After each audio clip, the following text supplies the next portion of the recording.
Hey guys, it's the Flo, and in this video I'm going to be discussing one of my favorite Yu-Gi-Oh decks, which I call From Genesis to Revelation. This deck is a Megalith themed deck which focuses mainly on ritual summoning multiple ritual monsters per turn, but it also utilizes several symbolic cards found in the Holy Bible.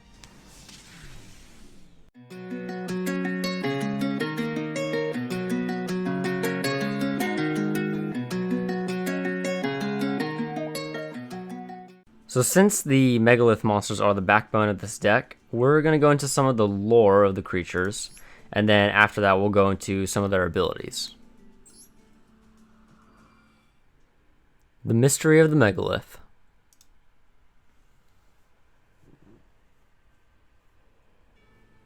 In ancient times, many monumental stone structures were built.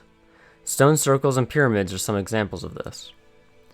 However, in many other worlds, there are various types of colossal structures.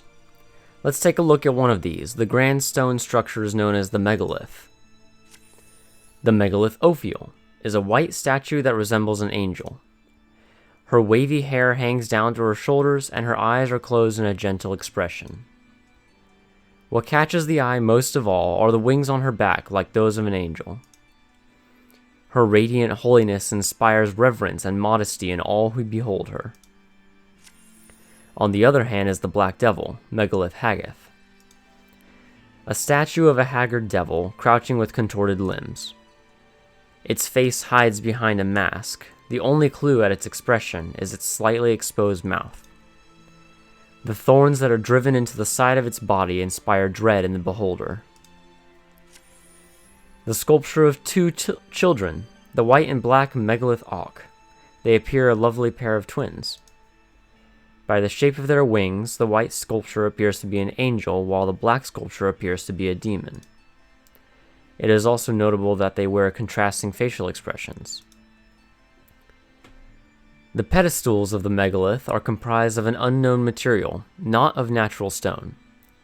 Their distinct features include a heptagonal decoration and a pattern imbued with mysticism. What kind of power is hidden within these pedestals, which emit a gentle light?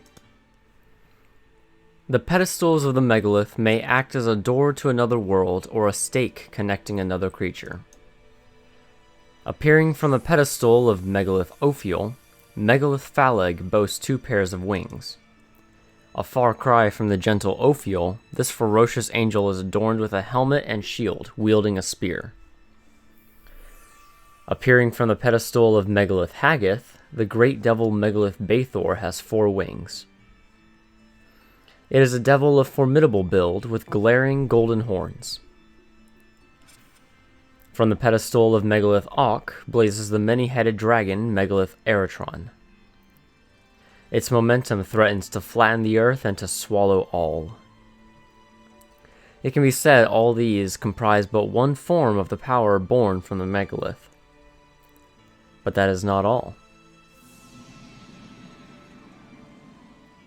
The megalith have the power to create a kind of force field even after destroyed. How were they made, and what is the true identity of their hidden power? The megalith are entities shrouded in great mystery. The key to solving this mystery may be a truth that emerges from beyond the megalith themselves. So that was the lore of the megalith monsters, so we're going to go ahead and jump into some of their abilities. The megalith ritual monsters are special because each monster functions as a ritual spell all on its own. The three level 8 megalith monsters, Megalith Bathor, Megalith Phaleg, and Megalith Eretron, all have the ability to discard themselves in order to ritual summon a new monster. Megalith Bathor, upon being ritual summoned, can destroy cards the opponent controls up to the number of ritual monsters in the graveyard. Megalith Phaleg, on the other hand, gives an attack boost to all monsters on the field for every ritual monster in the grave. And then Megalith Eretron can negate target effects on your monsters up to the number of ritual monsters in your graveyard by shuffling those monsters back into the deck. Moving on to the three level 4 Megalith monsters, Ophiel, Haggith, and Auk all have the ability to ritual summon using themselves as the ritual spell. Ophiel, upon being ritual summoned, adds any Megalith ritual monster from your deck to your hand. Haggith, upon being ritual summoned, adds any Megalith spell or trap from your deck to your hand. And then Megalith Auk allows you to draw a card and then discard a card whenever he's ritual summoned. The final Megalith monster I'll talk about before getting into the symbolic cards is Megalith Full. Whenever Megalith Full is ritual summoned, his level changes to the same as any ritual monster in your grave, and then you can add that monster from your grave to your hand. During either player's turn, Megalith Full can ritual summon a monster from your hand or deck by using any monster in your hand or field as material.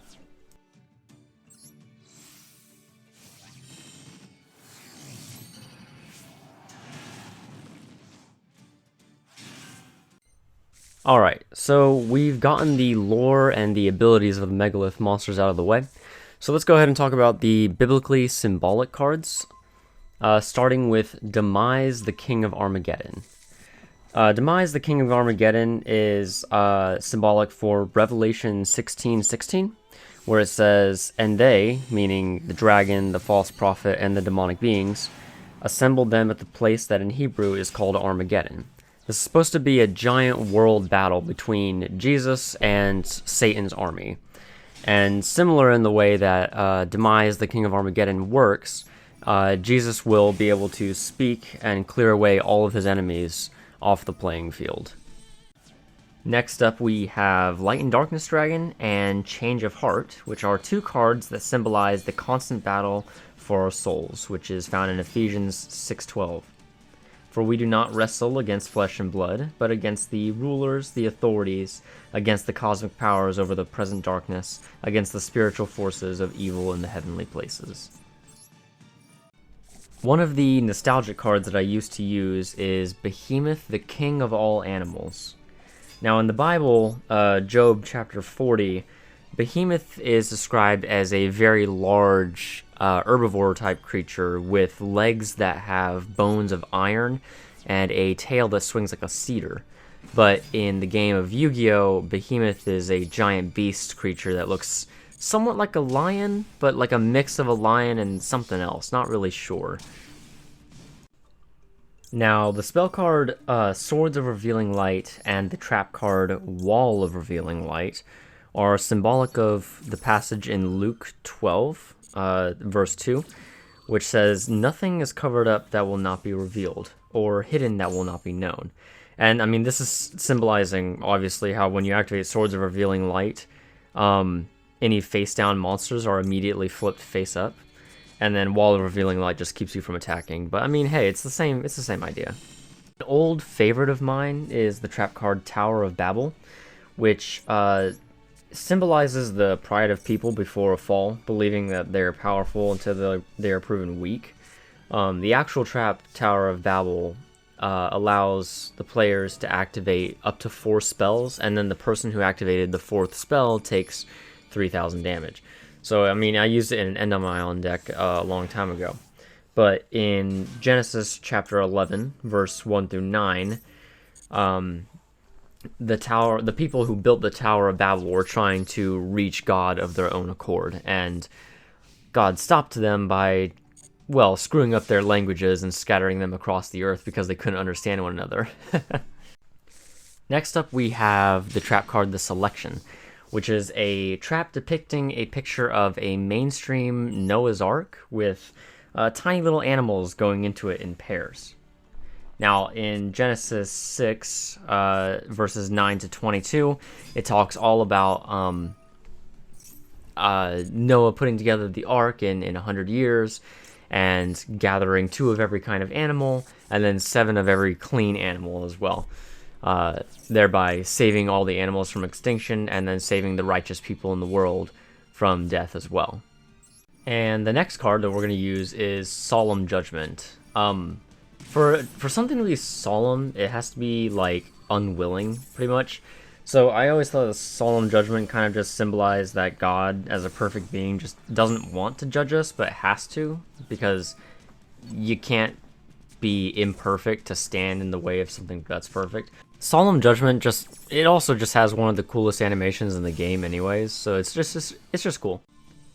An all-time favorite trap card of mine is the Golden Apples. Mostly because there's this cool game called Minecraft, which golden apples are like the most magical, powerful candy and thing in the entire game. But in Proverbs 25:11, it says that a word fitly spoken is like apples of gold in the setting of silver. And it's basically just saying to choose your words for the proper time. And I feel like that's a really good piece of advice. The next card we'll talk about is Satan himself, if you want to call him that. Uriah, the Lord of Searing Flames, is a pyro dragon serpent lizard who is only summoned after sending 3 continuous trap cards from your field to the graveyard. And then when coupled with the field spell Fallen Paradise, you can also do a whole bunch of other things. And Fallen Paradise also looks like the Garden of Eden from Genesis chapter 3, verses 1 through 24. But then if Satan is the serpent here, and Satan is Uriah, then he's one dang cool serpent, because this guy is really powerful. And the final 2 cards we'll talk about are number 70, the Malevolent Sin, and number 77, the 7 Sins.